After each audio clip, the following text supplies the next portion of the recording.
Sa pagtaas naman ng banta ng dengue sa bansa, patuloy po ang Department of Health at ang lokal na pamahalaan ng Quezon City sa pagpapatupad ng mga hakbangin para matugunan ang pagkalat ng dengue. Si Bien Manalo, una sa balita, live. Bien? Greg, patuloy na binabantayan ng Department of Health ang mga naitatalang kaso ng dengue sa Pilipinas. Handa rin ng kagawaran na suportahan ang mga lokal na pamahalaan sa kanilang pagtugon at pag-iwas sa nakamamatay na sakit. Nagwalis ng paligid at itinaob ang mga boting may lamang tubig. Doble ingat na si Nanay Merly para makaiwas sa dengue, lalo pa at may mga naitalang kaso sa kanilang barangay sa Quezon City. May mga apo at pamangkin din siya na maliliit kaya puspusan ang kanyang paglilinis para mapuksa ang mga posibleng pamugaran ng lamok na may dalang dengue. Kailangan maglinis dyan sa Binikap. Kasi inaano kami ni Kap dyan sa maglinis lang ng paligid. Mahalaga. Kasi yun nga baka magkaroon ng ganyan, dengue, sa kanal. Kailangan araw-araw din maglinis sa umaga. Sa tala ng Quezon City Epidemiology and Surveillance Division, umabot sa mahigit 200 kaso ng dengue ang naitala sa lungsod.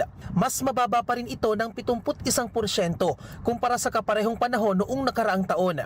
Pinakaapektado ang mga edad 20 taong gulang pababa at nangunguna ang District 2 sa may pinakamataas na bilang ng kaso na may 40%. Wala namang naiulat na dengue-related death. Bagamat mababa ang naitatalang kaso, mahigpit pa rin ang paalala ng DOH at ng lokal na pamahalaan sa publiko na manatiling mapagmatyag.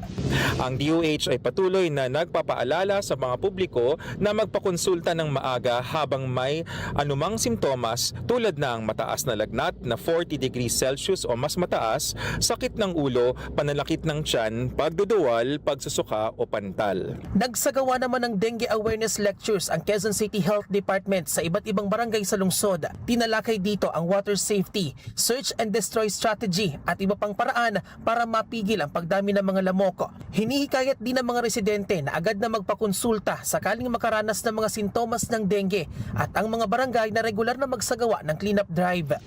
Handang suportahan ng DOH ang mga lokal na pamahalaan sa kanilang pagtugon. Nakikipag-ugnayan din ang mga DOH Centers for Health Development sa mga local government units para ipatupad ang mga kinakailangang preventive measures para labanan ang pagkalat ng dengue.